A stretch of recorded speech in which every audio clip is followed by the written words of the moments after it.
La première, podcast.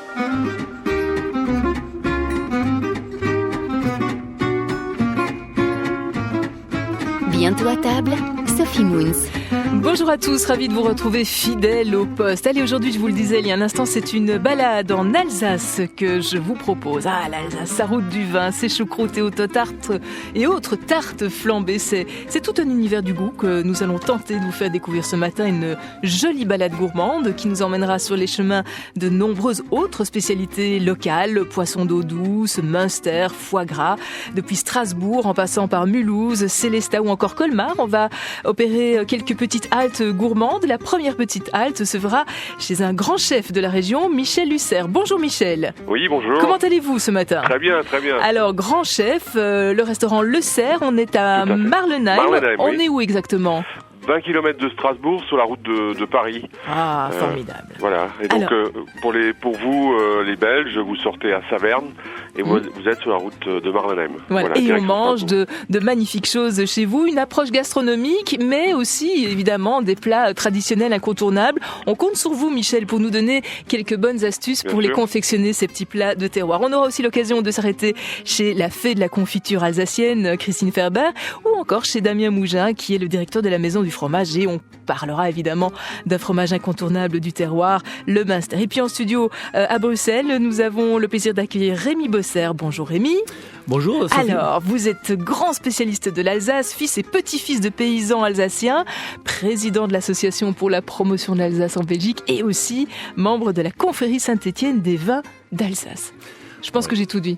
Oui, je pense que vous avez tout dit. Ça, c'est un peu les titres. Donc, en général, quand un Alsacien arrive à quelque part, il dit Jopla sol upi somma, ce qui est une expression un peu contextuelle qui veut dire soit bonjour tout le monde, ou alors s'il rentre dans une Windstube, c'est bonjour tout le monde, un petit vin blanc, et puis un bretzel. Bon, donc, on n'est pas dans un Windstube, c'est comme ça qu'on me dit ? Windstube.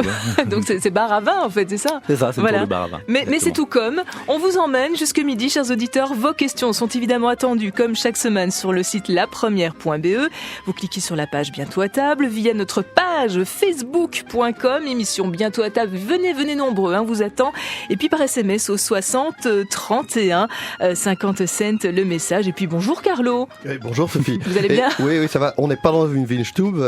Vous carburez au Riesling depuis le journal. Je suis à l'eau pétillante pour l'instant. Bientôt à table, les tables du monde.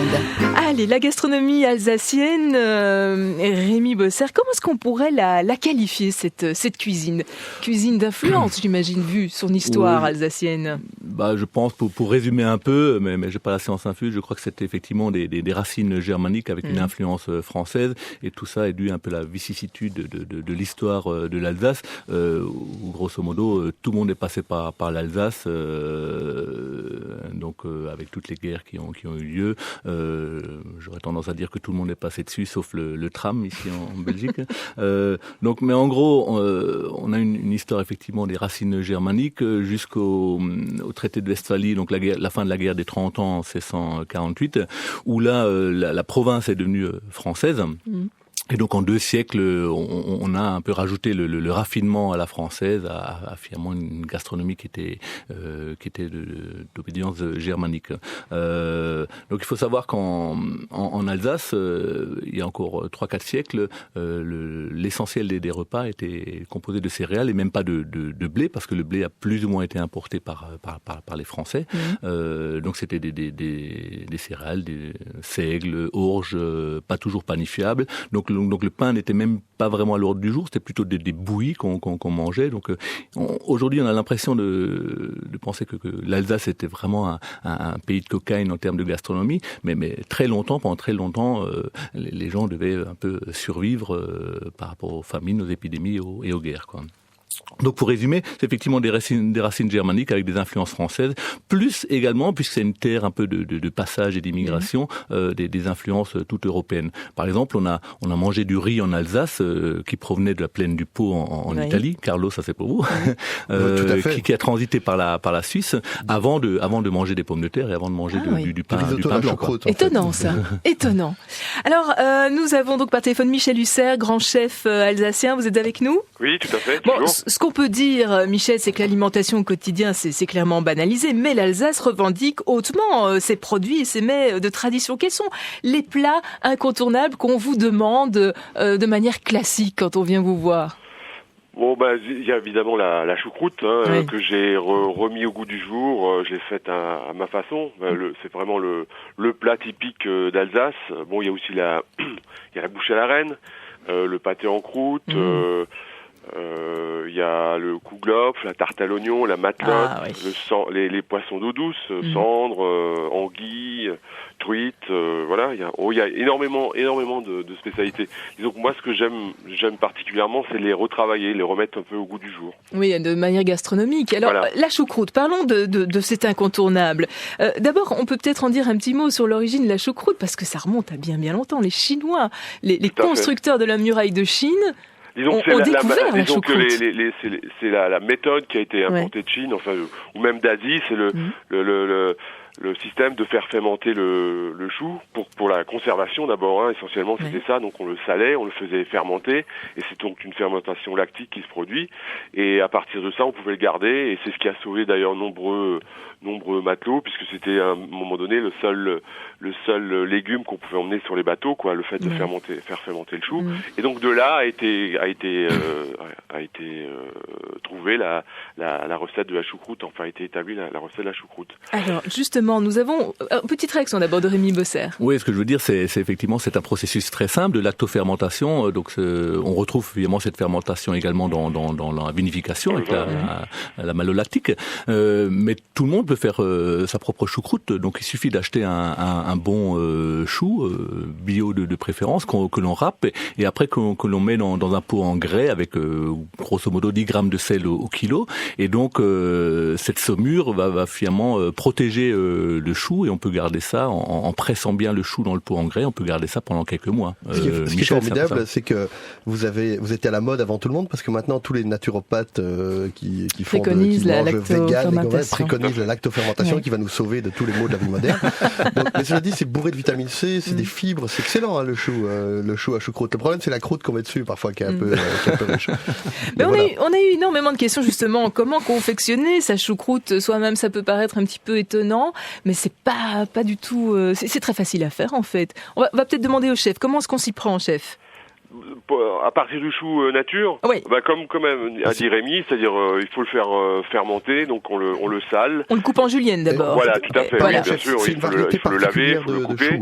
Il faut enlever la côte centrale, et donc à ce moment-là, il faut le couper et le saler. Ensuite, on le met à mariner pendant 3-4 semaines dans un pot en grès, et ça, vous obtiendrez de la choucroute. Oui. Cela dit, on en trouve parce qu'on a des très bonnes maisons, des très bonnes choucrouteries en Alsace. Vous la trouvez déjà fraîche, mais déjà fermenté, ce qui facilite quand même la tâche, parce qu'il faut le stocker, il faut une température assez constante, donc il est plus aisé pour nous Alsaciens de partir de la choucroute déjà fermentée. D'accord. Ce qui est en fait le grand truc que les gens font, et c'est l'erreur à ne pas faire justement, c'est de trop la laver, parce qu'évidemment la fermentation donne une certaine acidité, d'accord, et plus vous allez avancer dans le temps, c'est-à-dire dans l'hiver, plus elle va être acide. Cela dit, c'est l'acidité de la choucroute qui fait la particularité de ce plat. Donc ce qu'il faut, c'est compenser l'acidité par des oignons. Donc quand on cuit la choucroute, il faut mettre beaucoup d'oignons, parce que l'oignon va ramener un petit peu de sucrosité qui va maintenir l'acidité et qui va maintenir l'équilibre du chou. Ça, c'est très important. Moi, j'y rajoute aussi de l'ail, beaucoup d'ail, parce que ça donne un goût très particulier. Ouais. Et du vin, mais pas trop. Alors là, c'est pareil, on a tendance à mettre beaucoup de vin blanc dans la choucroute. Pour moi, c'est une erreur. Il faut mettre un petit peu de vin, bien sûr, mais pas trop. Il faut mettre plutôt du bouillon, un bouillon de volaille ou de légumes, un beau morceau de lard fumé et de la viande fumée pour donner du goût, un bouquet garni avec du thym, laurier, du genièvre, du coriandre, et tout ça, il faut faire cuire pendant 1 à 2 heures, ça dépend de la quantité. Faut jamais faire trop cuire la choucroute parce que c'est pas très bon. Il faut qu'elle soit un petit peu croquante. Ça, c'est très agréable quand on mange le chou. Et après, c'est l'accompagnement qui fera la différence entre une choucroute lourde et une choucroute légère. Légère, on va dire ça. Alors, je veux dire, non, mais si on accompagne ça de charcuterie, de cochonaille, c'est plutôt lourd. Moi, je fais ça avec du cochon de lait rôti, par exemple. Ah oui. Oui, on vient. On très arrive. léger, voilà, j'enlève tout le gras et je le fais croustillant. Je sers des petits boudins, un petit pied de cochon aussi farci, voilà. Il faut savoir qu'à l'origine, effectivement, le plat de choucroute, c'était essentiellement du chou, et si on avait un reste de lard, on le rajoutait, quoi. Et c'est que, effectivement, au début du XXe siècle, donc qu'on a commencé à en faire un plat plantureux, quoi. C'était un plat paysan, quoi. En fait, c'était ça. On prenait ce qu'il y avait dans les placards, et voilà. Tout à fait. Mais on peut faire des choses extraordinaires. Moi, je marie la choucroute, par exemple, avec des huîtres. Ouf. Ah ouais, c'est vraiment très très bon. Vous avez l'acidité de la choucroute qui relève l'huître. Bon, il faut pas en mettre beaucoup. Il faut mettre un petit peu dans la coquille. On fait gratiner les huîtres. C'est excellent. Mais vous goûtez encore l'huître avec cette acidité de la choucroute? Oui, on va utiliser la choucroute en tant que condiment, vous voyez. Ah oui. Ça va vous donner, c'est comme le petit. À la place du citron, quoi. Oui, voilà, si vous voulez. Je fais un petit nem de choucroute avec des gambas aussi, c'est excellent. La choucroute, c'est un plat que vous pouvez marier avec énormément de choses. C'est très agréable. Étonnant. Je fais des crêpes parmentières aussi à la choucroute, c'est-à-dire des crêpes de pommes de terre où je mets de la choucroute dedans. Vous pouvez faire un gratin de choucroute avec de la purée de pommes de terre. Enfin, je veux dire, les possibilités sont très vastes et très intéressantes. Ah, mais c'est étonnant. Mais c'est vrai qu'a priori, on est sur la choucroute classique, voilà. Carlo. Oui, Sophie, soirée choucroute ce soir. Ah, vous pensez passer bien, mais c'est le cas. On pourrait composer un menu tout choucroute. Le poisson, ça va très bien avec la choucroute. Oui, avec un bon petit Riesling. Tout à fait. Ah, mais parlons vin. On a ici devant nous une bonne bouteille de Riesling. Alors c'est vrai que l'Alsace est réputée pour la production de vins tout à fait particuliers qu'on trouve nulle part ailleurs. Alors notamment le Riesling. On peut peut-être en dire quelques mots, Rémi Bosser. Pour moi, effectivement, le Riesling, c'est le roi des vins blancs. Désolé pour les Bourguignons et ceux du Pays de Loire. Pourquoi ? Parce que le Riesling est vraiment le cépage qu'on appellerait marqueur de terroir. Ouais. Juste une petite précision pour nos auditeurs, parce que je trouve intéressant de remarquer que l'Alsace, qui fait décidément rien comme tout le monde, c'est le seul terroir de France au niveau des vins où on met le nom du cépage sur le vin. Exactement. Parce que en Bourgogne, c'est du chardonnay, on le met jamais. C'est vraiment une exception alsacienne. Mais c'est un peu ce que je disais tout à l'heure, c'est racine germanique et influence française. C'est-à-dire racine germanique, c'est effectivement la mode des monocépages, comme en Allemagne, en Autriche, c'est effectivement Riesling, Grauburgunder, etc., etc. Donc on a effectivement gardé ça comme tradition en Alsace, mais en même temps, on a maintenant 51 grands crus. Ça représente pas grand-chose, 4% de la production est des vins d'Alsace, mais on a les grands crus qui effectivement finalement font passer le cépage, ou devraient faire passer le cépage au second plan, quoi. Et c'est vraiment, on a un peu cette biculture. Et alors, Rémi, le vin de comptoir chez vous, j'arrive jamais, c'est un nom germanique que j'arrive jamais à le retenir. En général, ce genre de nom, c'est un peu comme les villages alsaciens, ils sont plus jolis à regarder qu'à prononcer. Donc là, c'est pareil, c'est plus facile à boire qu'à prononcer, ça s'appelle Edelzwicker. Voilà. D'accord, c'est ce que j'allais dire. Il y a toujours 3 ou 4 cépages, non? Oui, donc a priori, c'est le vin de comptoir, donc on mélange un peu, à l'origine, on mélangeait un peu les différents cépages, que ce soit le sylvaner, le pinot blanc, le Riesling. Bien sûr, ça peut être bon. Donc, à l'origine, c'était effectivement un peu le vin de comptoir qui, le lendemain, parce qu'on avait tellement sulfité, donnait mal à la tête. Maintenant, de plus en plus, on essaie de faire des assemblages qui tiennent la route et qui finalement donnent Et rappelez-nous le nom de ce vin de comptoir? Edelzwicker. Voilà, vous avez compris, vous avez noté. Sophie va me l'écrire. Alors, pour en venir au Riesling, c'est vraiment le vin qui s'accommode le mieux avec la choucroute. Là, on peut peut-être aussi s'adresser à notre chef, Michel Husser. Moi, je dirais pas. Enfin bon, Michel en parlera après. Pas nécessairement effectivement un bon Riesling, mais peut-être pas un grand cru parce qu'il y a peut-être trop de complexité pour la choucroute. Par contre, effectivement, un Riesling village, voire un Pinot Blanc ou un Sylvaner, je pense, s'accommode bien avec la choucroute. Mais Michel va peut-être me contredire. Oui, je suis d'accord avec Rémi. Il faut trouver un bon Riesling. Pas trop sur l'acidité quand même, parce que vous avez le chou aussi qui est là, donc il faut un petit peu de fruits. Mais un Riesling, c'est quand même ce qu'il y a de mieux. Il faut chercher des vins équilibrés, en tout cas entre l'acidité et le sucré. Oui, tout à fait. Qu'est-ce qu'on retrouve comme arôme dans le Riesling? On trouve différents arômes, ça dépend. Alors, c'est un peu le problème là des vins d'Alsace, c'est que étant donné qu'il n'y a pas de notion de terroir, enfin, je veux dire par rapport au nom, Il y a des Riesling qui vont être citronnés ici dans la région de Marlenheim. Ils sont plutôt citronnés, frais, végétaux. Ceux autour de Colmar, ils vont sentir un petit peu la roche, on va dire pierre à fusil. Ça dépend vraiment de la région, du millésime. C'est un vin très très complexe, très intéressant. Pour moi, c'est un des plus grands. C'est le vin d'Alsace, mais c'est même un des plus grands vins blancs avec le Chardonnay, avec les Bourgognes, quoi. Et c'est un Alsacien qui le dit, attention. Non, pas de chauvinisme, mais il est vrai, enfin c'est pas seulement les Alsaciens qui le disent, c'est que le vignoble alsacien, c'est finalement au niveau géologique le plus complexe de France.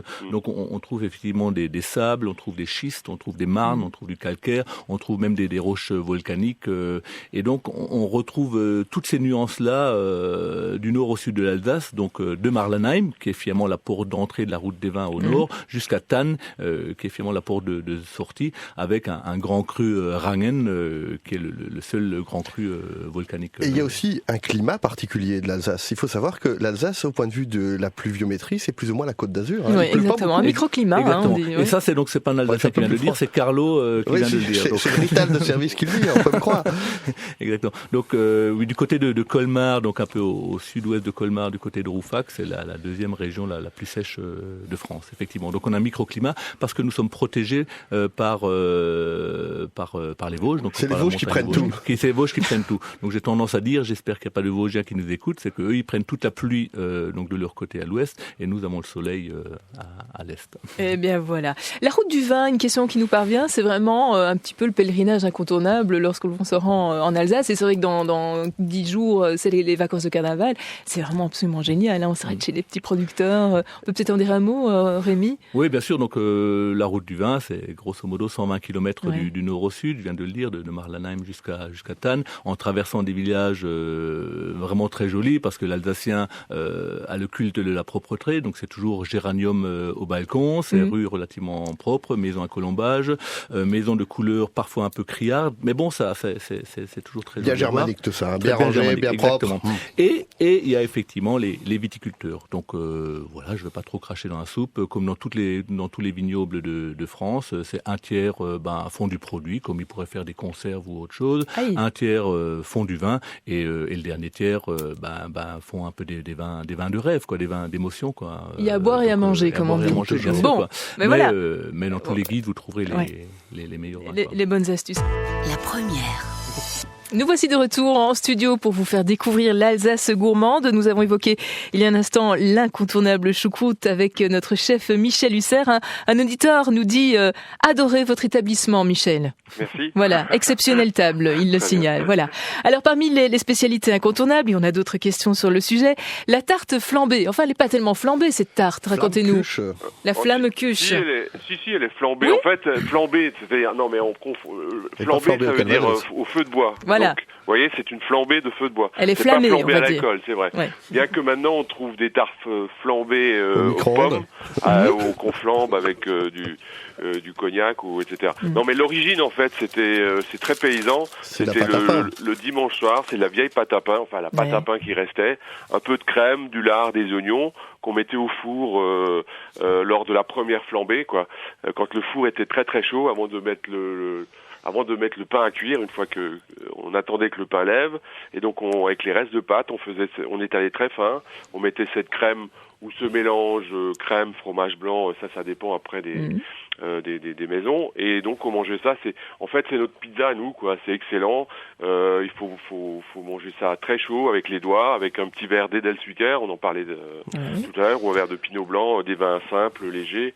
Et vraiment, c'est un plat en plus très convivial, très familial, le dimanche soir pour fêter la fin du week-end, quoi. Beaucoup de familles vont dans les restaurants. Fêtons la fin du week-end, c'est une bonne idée, ça. La recette de base, donc, chef, c'est avec de la crème. Donc ça, c'est la recette crème lardon. Crème fromage blanc, un mélange crème fromage blanc. Oui. D'accord, mais donc comment est-ce qu'on s'y prend? Donc on prend quoi comme base? Alors vous prenez, c'est la pâte à pain, mais souvent la pâte qui est même la pâte morte, c'est-à-dire sans levure, ou les restes de pâte, qu'on étale très très fin, le plus fin possible. Vraiment, ça c'est la difficulté de la recette. Vous faites un mélange donc de fromage blanc, crème, vous mettez un petit peu de farine pour qu'il y ait une tenue, sel, poivre, un peu de muscade. Vous étalez ça sur votre pâte. Vous y mettez également des petits lardons coupés très fins, lardons fumés, des oignons hachés.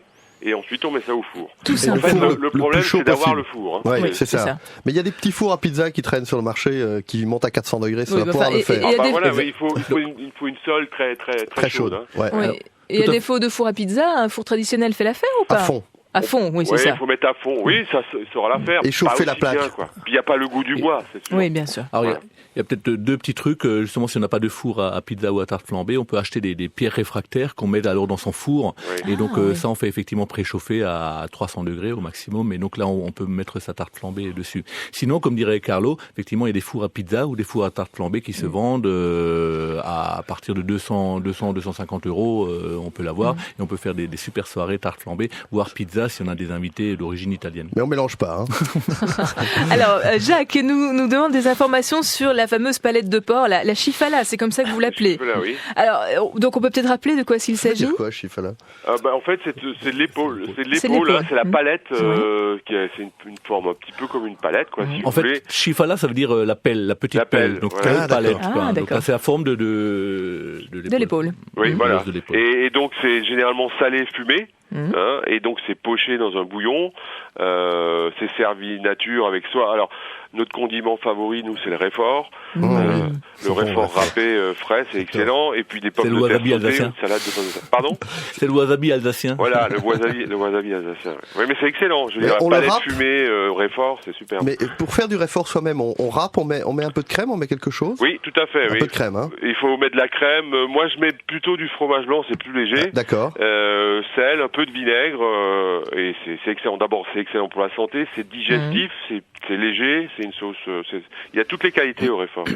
Et on accompagne ça quoi, d'une petite salade de pommes de terre ? Tout à fait, salade de pommes de terre ou pommes de terre sautées, mais salade de pommes de terre, c'est très bien, oui.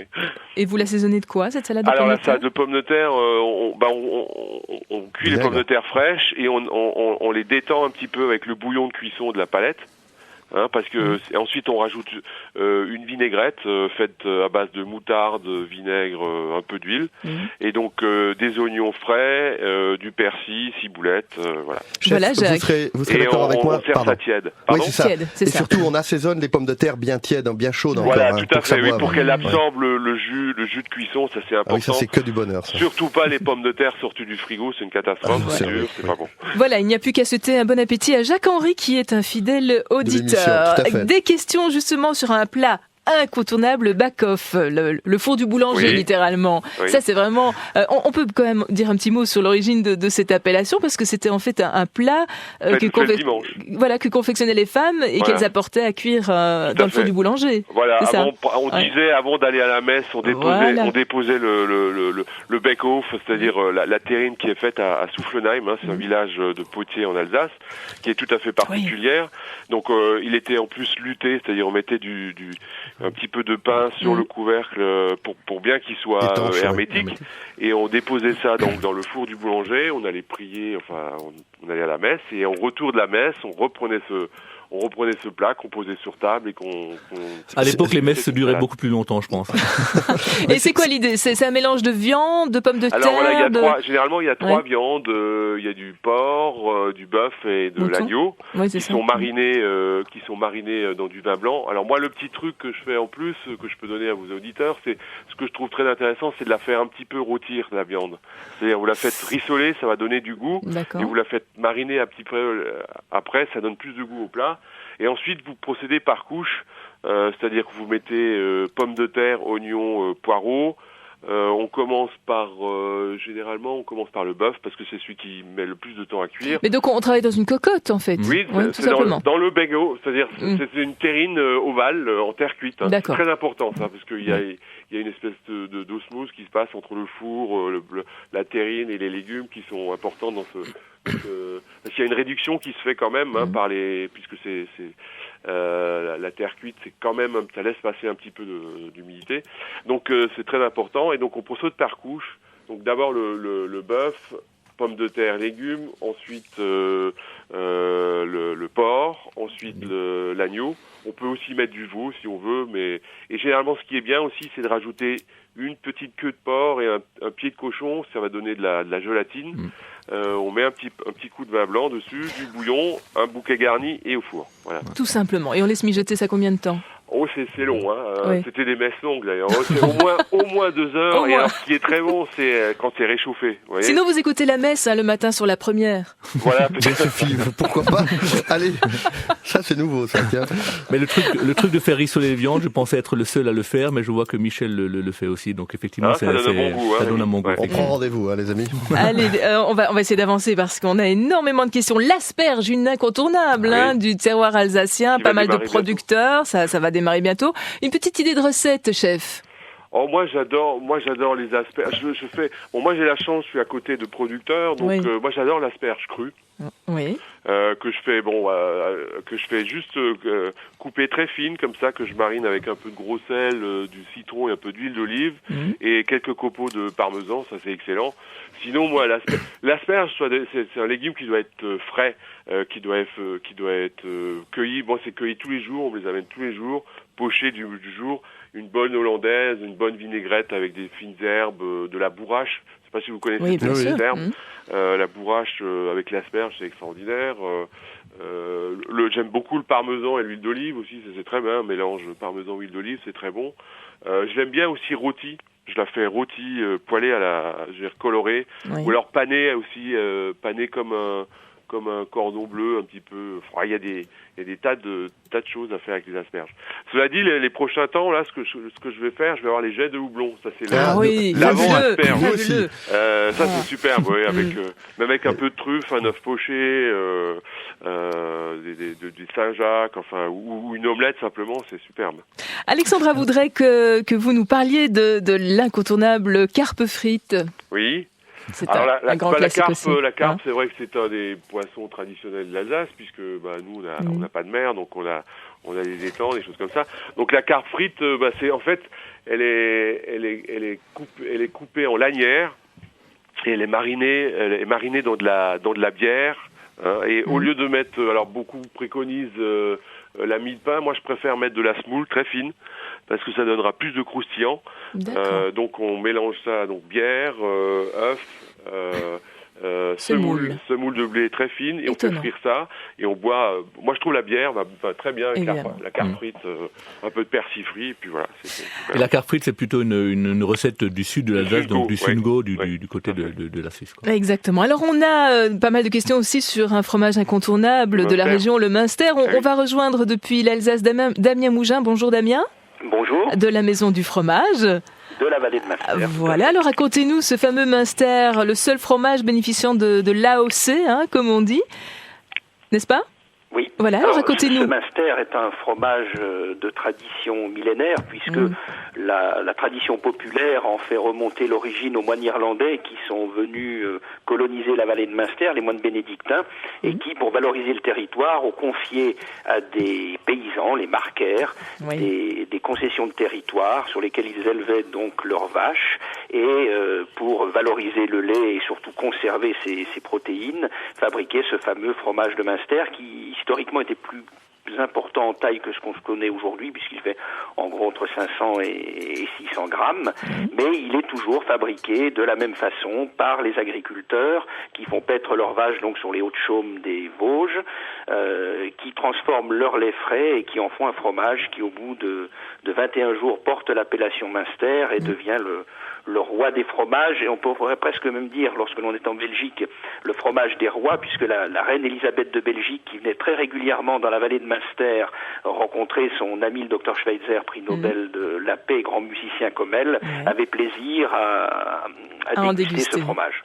Alors c'est donc un fromage à pâte molle, à croûte lavée. Quelles sont ses utilisations, ses conseils dégustation en tous les cas ? Alors, on le consomme comme beaucoup de fromages traditionnellement à l'issue du repas, mais il entre dans bon nombre de préparations culinaires. Alors, bien sûr, on connaît traditionnellement le Münster coiffé, des pommes de terre sautées, du lard paysan et du du Münster que l'on fait fondre dessus, Oula. dans des quiches.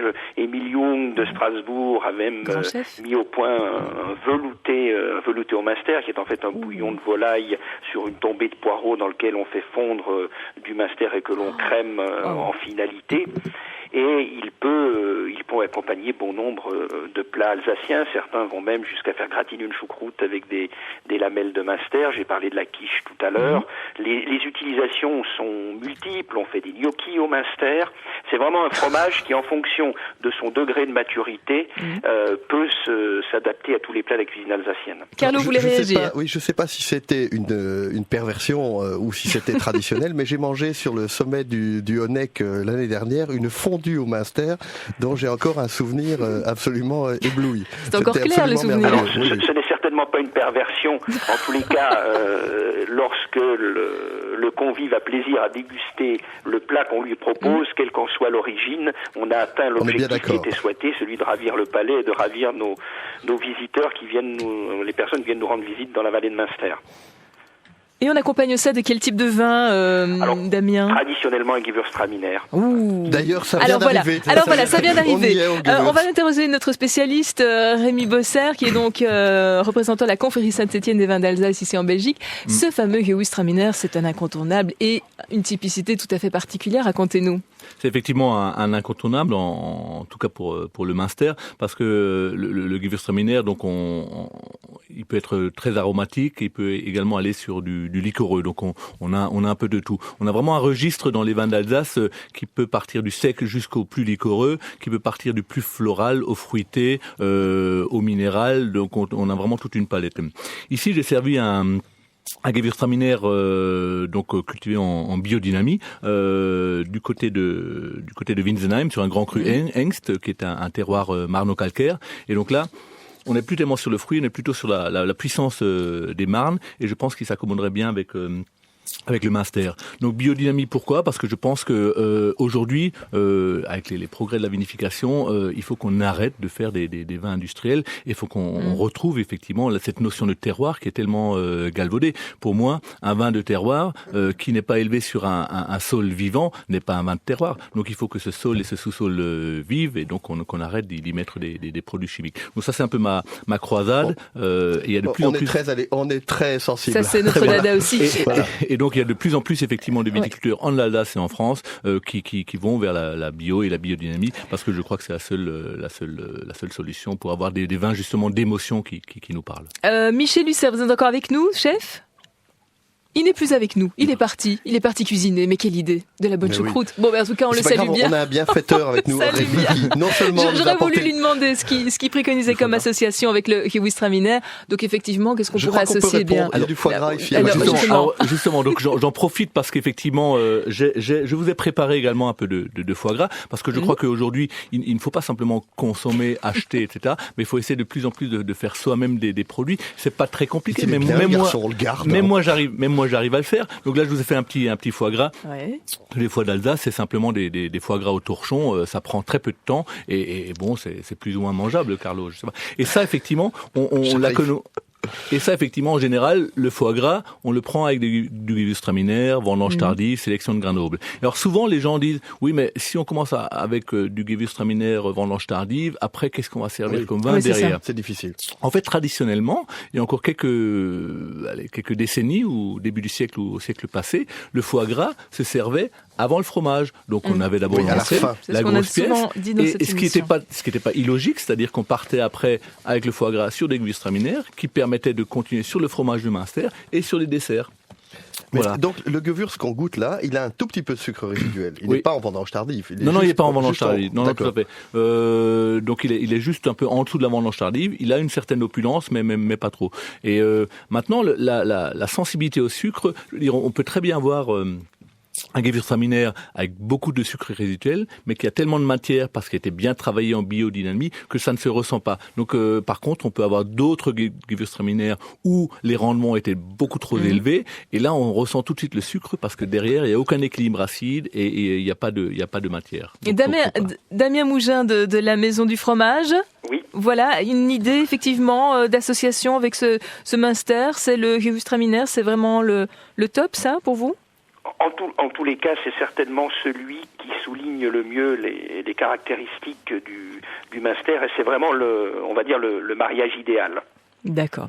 Est-ce qu'on peut visiter cette maison du fromage? Alors, cette maison du fromage va ouvrir le 2 avril. Ouais. Elle se situe sur un domaine agro-touristique. Dans un moulin au départ, ensuite une ancienne ferme. Sur 2000 mètres carrés, le visiteur découvrira toute la tradition de la culture fromagère de la vallée de Münster. Eh bien, nous verra une étable vivante, verra les animaux, bien sûr la célèbre rage vosgienne qui est en vedette cette année au Salon de l'Agriculture à Paris, assistera à une démonstration de fabrication du fromage au lait cru selon la méthode traditionnelle, et au travers d'expositions semi-permanentes, viendra découvrir les spécificités culturelles de la région. Alors, dans un premier temps, on aura une exposition sur les fromages de caractère du Grand Est de la France, et une exposition sur être dans la forêt, les traditions sylvicoles de la vallée. Et en finalité, après s'être promené dans le parc, il pourra s'installer soit à la terrasse, soit au restaurant, et découvrir donc les spécialités de la vallée à base de fromage de Münster. Eh bien, nous viendrons nombreux. Merci beaucoup, Damien, et excellente journée à vous. Alors, notre tour d'Alsace peut-être aussi s'arrêter chez une dame qu'on appelle la fée des confitures. Elle s'appelle Christine Ferber, elle est avec nous par téléphone. Bonjour Christine. Bonjour. Vos confitures sont mondialement connues. Les plus grands cuisiniers les utilisent. On pense à Ducasse, Pierre Hermé, enfin, ce sont des tout beaux produits. Alors, la confiture alsacienne, c'est pas forcément le terroir de la confiture, a priori. Oh, la confiture alsacienne, c'est d'abord composé dans les beaux jardins et les beaux vergers de nos mamans et nos grands-mamans. Et je suis pâtissière, confiseuse, chocolatière. Et peut-être vous ne le savez pas, mais il y a 35 ans, j'ai fait mon apprentissage en Belgique. En Belgique, oui. Donc j'étais pendant 3 ans au Seria, où j'ai appris ce merveilleux métier de boulangère, pâtissière, chocolatière et confiseuse. Et de tout temps, tous les pâtissiers ont fabriqué leurs confitures qu'ils utilisaient pour remplir les beignets, ou pour remplir les crêpes, ou alors pour napper des tartes aux fraises ou des tartes aux abricots. Et donc en 1980, j'ai rejoint l'entreprise de mes parents. Mon papa qui était boulanger, il faisait quelques gâteaux le dimanche, un peu de glace, un peu de chocolat. Et quand je suis rentrée à la maison, il m'a dit, écoute, ma fille, moi j'ai toujours rêvé d'être cuisinier. Donc tu vas prendre en main tout le travail de la boulangerie-pâtisserie. Tu feras bien tout ce que j'ai fait, parce que les clients aiment quand même un peu mes gâteaux. Et puis tu augmenteras la gamme et tu feras d'autres bonnes choses pour les clients comme tu les aimes. Et c'est comme ça qu'en 85, j'ai commencé à faire des confitures. Mais simplement parce que quelqu'un m'a apporté un petit panier de griottes. Et je me suis dit, bon, au lieu de les utiliser pour une très bonne forêt noire, je vais en faire une confiture. Alors, je me souviens toujours ce jour-là, maman me disait, en passant dans la cuisine, elle me disait, mais qu'est-ce que tu fais? Les confitures, c'est moi qui fais les confitures dans la maison. Eh ben non. Toi, tu dois faire des gâteaux, des chocolats. Et donc, tu ne m'enlèveras pas ce merveilleux travail de composition. Alors, j'ai dit, mais non, maman, je n'en ferai qu'une. Et ce sera uniquement de la décoration pour la vitrine. Si elle avait su. Et effectivement, maman était en boutique. Et les premiers clients qui sont venus, elle leur disait, non, nous vendons des confitures, parce que nous avons aussi l'épicerie du village, qui est toujours parce que nous sommes le seul petit magasin du village et nous avons gardé l'épicerie. On est où? Quel village, Le Christine? village de Niedermorschwihr, c'est un village de 320 habitants à côté de Colmar. Et dites-moi, on va essayer d'avancer au niveau de la confection de la confiture parce que malheureusement on n'a pas des heures et des heures, mais c'est vrai que votre approche elle est totalement artisanale. Alors on est nombreux à adorer faire ces petites confitures à la maison. Est-ce qu'on peut utiliser tous les fruits pour la confection de confiture? C'est d'abord une des questions qui nous parvient là à l'instant. Oui, on peut utiliser tous les fruits, on peut utiliser des légumes aussi. La rhubarbe est un légume par exemple, la tomate est un fruit. Donc on peut composer au rythme des saisons, au fil des saisons. C'était la confiture, dans le mot confiture, vous avez le verbe confire. Et confire veut tout simplement dire faire pénétrer le sucre jusqu'au cœur du fruit pour lui prolonger un petit peu sa vie et pour pouvoir le conserver. Et quel est le secret d'une confiture artisanale? Comment est-ce qu'on s'y prend? Racontez-nous. Alors, d'abord, le plus grand des secrets, c'est l'utilisation d'un très joli fruit et d'un très très bon fruit. 80% des fruits que j'utilise proviennent de notre région.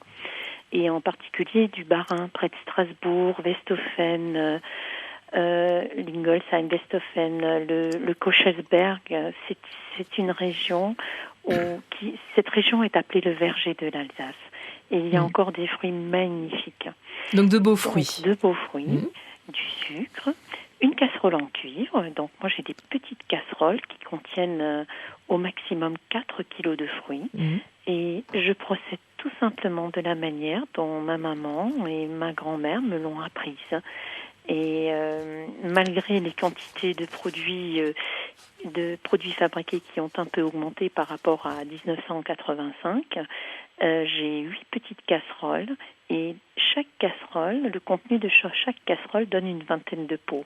D'accord. Donc tous les fruits sont préparés à la main, coupés, dénoyautés, triés et ensuite ils sont cuits dans ces Quelle est la proportion de sucre par rapport à la quantité de fruits, Christine ? Alors, il y a une législation à suivre quand même parce que logiquement, la confiture est un produit qui doit pouvoir se conserver à l'air libre. Oui.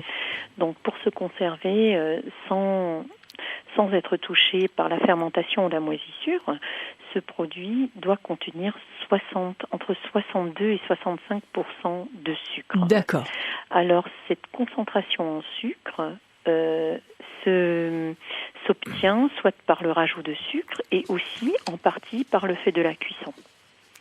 D'accord, Voilà. donc 60% plus ou moins de sucre, le fruit, et on laisse confire tout simplement. Donc, vous savez, dans les 65% de sucre, il y a déjà 15% de sucre qui sont contenus dans le fruit. Dans le fruit, bien sûr. Et les 50% sont les sucres rajoutés. Oui. Mais on peut faire des confitures avec moins de sucre aujourd'hui. Surtout, la fermeture du couvercle à vis vous permet une conservation aisée, facile. Mais par contre, d'après la législation, on doit appeler cela des confitures allégées. D'accord. Oui, mais nous, on n'est pas dans l'allégé. Hein. On a bien les bonnes confitures. Oui, et si on met vraiment moins de sucre, ce produit s'appelle tout simplement une compote. Une compote, c'est tout ça. à fait. Voilà. Mais donc le truc, c'est qu'allons-y sur le sucre, de tout bons fruits, on laisse confire et tout ça dans une casserole en cuivre. Ça, c'est important. Oui. Voilà. Et après, il n'y a plus qu'à. Délicatement, en observant la transformation du fruit en cuisson qui doit tout doucement se confire. Et il y a tellement de plaisir dans la fabrication de la confiture. Le beau fruit, le toucher, l'odeur, la vue aussi. Quand on voit bouillonner ces fruits, c'est merveilleux et ça donne envie de merveilleux goûter, de merveilleux gâteaux à la confiture. Martine nous dit avoir dégusté votre confiture à la pêche avec des rondelles d'orange et de la cannelle, c'est ça ? Oui. Et elle nous dit que c'est un de ses plus beaux souvenirs gustatifs. Oui, vous savez que pêche et orange, la première année, j'ai commencé avec de la griotte, fraises, framboises et myrtilles. Puis on m'en a redemandé et pêche et orange a été la première association de fruits que j'ai faite en 1986. Ça doit être délicieux. Oui. Eh bien, nous viendrons déguster tout ça, Christine. Donc, on peut venir voir votre atelier, j'imagine ? On peut venir au village. Eh bien, nous mettrons les coordonnées de votre atelier, de votre boutique en Alsace, bien que ces confitures soient trouvables ici en Belgique. Et je vous souhaite une excellente journée, Christine. Je vous remercie. Merci beaucoup pour cette joli moment. Merci, Christine. Voilà. Merci. Carlo. Oui, Sophie, il faut savoir une chose sur Christine Ferber. C'est la papesse de la confiture. Elle est connue la jusqu'au Japon. La fée de la confiture, je vous l'ai dit. Plus connue au Japon que dans son village. Carlo, vous allez devoir un peu travailler tout de suite. Zut alors. Bientôt à table, les questions gourmandes. Allez, une petite nouveauté dans cette émission. En fin d'émission, dorénavant, vous aurez l'occasion de nous poser toutes vos questions gourmandes. Alors pour cela, simplement, vous connectez sur notre page Facebook, vous allez sur notre site internet où vous nous envoyez un petit SMS au 6031. Alors, il nous est parvenu une question cette semaine par Fabrice.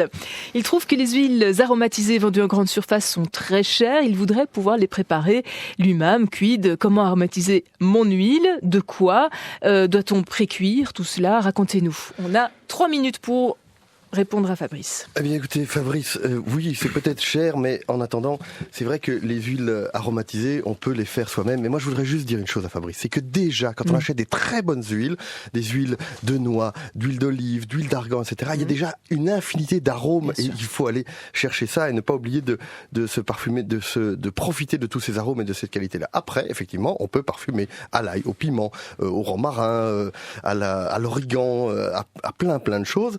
Il faut quand même tenir compte d'une chose, c'est que ce n'est pas anodin de mettre des aliments dans de l'huile pour la conservation. On peut, notamment, on pourrait même se fabriquer des petites intoxications alimentaires, donc il faut faire un petit peu attention. Et finalement, moi, je conseille pas tellement de créer des huiles aromatisées comme ça qu'on laisse traîner dans son frigo ou dans son garde-manger. Je préconise plutôt de faire une huile aromatisée quand on en a besoin. Par exemple, vous voulez faire une huile à la vanille pour un homard, par exemple, Sophie, je sens qu'avec votre choucroute, vous avez envie de ça. Mais vous pouvez infuser, donc vous faites monter un petit peu la température de l'huile, vous faites infuser la vanille, vous filtrez. La vanille? Oui, de la vanille. Oui, c'est très très bon, une huile à la vanille avec un homard. Essayez, oui, essayez. Ou sur des Saint-Jacques. Voilà, ou sur des Saint-Jacques par exemple, ou alors avec toutes les herbes que l'on va avoir de plus en plus, de la sauge, du romarin, vous faites monter un petit peu la température ou des piments, et puis vous filtrez et vous utilisez cette huile sur le moment. Quelque chose que j'aime bien faire aussi, c'est de prendre une huile et d'y mettre des herbes blanchies. On blanchit des herbes, on les passe dans l'eau très très froide pour garder bien la couleur, et puis on fait une petite émulsion, par exemple avec du persil plat, de la coriandre, de la roquette, avec un très très bon mixeur de ceux qui font très très très fort et qui font des belles émulsions bien lisses, et vous faites une huile parfumée avec le verre encore dedans. Donc ce n'est pas vraiment une infusion, c'est plus une émulsion, si vous voulez. Ça, moi, j'aime également beaucoup. Tout simplement. Donc on doit légèrement cuire cette huile, laisser infuser. Mais vous savez, moi j'avais essayé le truc et tout bêtement, j'avais glissé une branche de romarin, tout ça. Ouais, mais oui, voilà. Varié. Donc... Alors, on peut prendre une huile neutre, par exemple, l'huile de pépins de raisin, c'est l'huile la plus neutre possible, mais sinon, quand vous allez chercher les choses dans la Méditerranée, prenez même une très bonne huile d'olive, alors chauffez pas trop, vraiment à peine, et puis mettez-y des bonnes choses dedans, ce sera très bon. Voilà Fabrice, il n'y a plus qu'à, et bon appétit. Voilà, on va remercier notre spécialiste alsacien Rémi Bossert, merci beaucoup. Merci beaucoup, donc si j'ai pu faire partager un peu de rêve, un peu de ma passion, et un peu de foie gras, un peu de foie gras, il faut garder cette tradition charcutière, il faut défendre les vins de rêve contre les vins de marché, et dernier point, comme effectivement la Belgique aime bien l'Alsace et les plats alsaciens, si vous posez une question sur Facebook en disant est-ce que vous aimeriez avoir un restaurant alsacien à Bruxelles, après 500 réponses j'aime, on ouvre un resto alsacien à Bruxelles. Eh bien voilà, on attend vos oui sur notre page Facebook. Dans quelques instants, Transversal, on ira se balader sous les hauts sommets. Thématique de cette émission, à qui profite la glisse? Il sera question de ski, de station de ski et tout. La première, podcast.